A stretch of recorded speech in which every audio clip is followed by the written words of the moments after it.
Our beloved Boss Mike Cervera.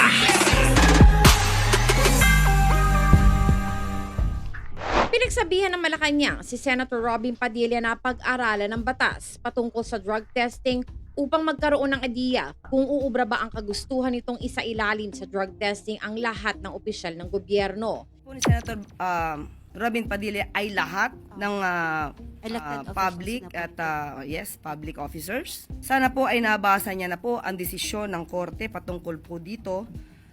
Social Justice Society versus Dangerous Drugs Board 2008, kung saan hindi po hinahayaan at ito ay labag sa konstitusyon at sa privacy kung lahat po, pag sinabi po natin lahat, universal testing, mandatory universal or universal testing.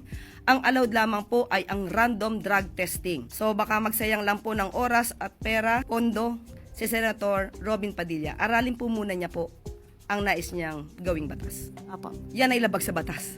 Sinabi ni Palace Press Officer Attorney Claire Castro na labag sa konstitusyon at privacy ang mandatory drug testing dahil ang pinapayagan lamang ay random drug testing.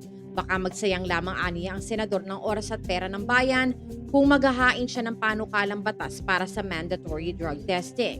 Sana ay mabasa niya ang desisyon ng korte patungkol dito. Social Justice Society versus Dangerous Drugs Board 2008 kung saan hindi hinahayaan at ito ay labag sa konstitusyon at sa privacy ng lahat, ani Castro. Pinayuhan ni Castro si Padilla na aralin muna nitong mabuti kung ano ang nais niyang gawing batas patungkol sa drug testing. Nais ng senador na magsulong ng panukalang batas para sa taunang mandatory drug testing ng lahat ng elected at appointed officials sa pamamagitan ng hair follicle test at urine test. Noong Lunes, nag-resign ang staff ni Padilla matapos masangkot sa Chonky scandal pero hindi isinailalim sa drug testing. Nagsagutan sa media sina Palace Press Officer Attorney Claire Castro at Attorney Rudolph Philip Curado, ang Chief of Staff ni Senator Robin Padilla kaugnay sa issue ng legalidad ng drug testing. Ito ay matapos ipanukala ni Senator Robin Padilla ang mandatory drug testing sa lahat ng mga halal at appointed officials sa pamamagitan ng urine and follicle test na tinawag ni Castro na labag sa batas. Sinagot naman ito ni Attorney Jurado na dapat ay basahin muli ni Castro ang pinagbasehan sa pananaw nito, ang Social Justice versus Dangerous Drugs Board at giniit na hayaan ng Senado na pagdebatihan at pagpasyahan ang Senate Bill No. 1200 na inihain ni Padilla. Ayon kay Castro, ibinase niya ang pahayag sa jurisprudence patungkol sa universal drug testing na labag sa konstitusyon lalo na sa right to privacy. Ang sabi ng desisyon, the operative concept in mandatory drug testing are randomness and suspicionless.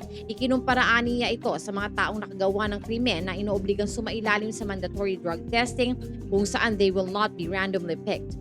At sa pagkakataon na ganito, na-waive nila ang right to privacy, ani Castro. Pero sinabi ni Castro na kung nais isulong ni Padilla ang kanya panukalang batas ay nasa pagpapasya na nito. At ang pinupunto lamang nito ay ang patungkol sa universal drug testing. Kung nais nilang ituloy iyan, nasa kanila naman po iyan, dagdag pa ni Castro.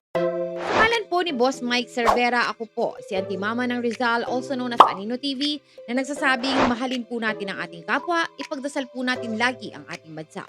Magandang umaga, magandang hapon at magandang gabi, saan man dako ng mundo naroon kayo at syempre magandang buhay na rin para sa ating lahat. Maraming salamat po. Our beloved Boss Mike Cervera.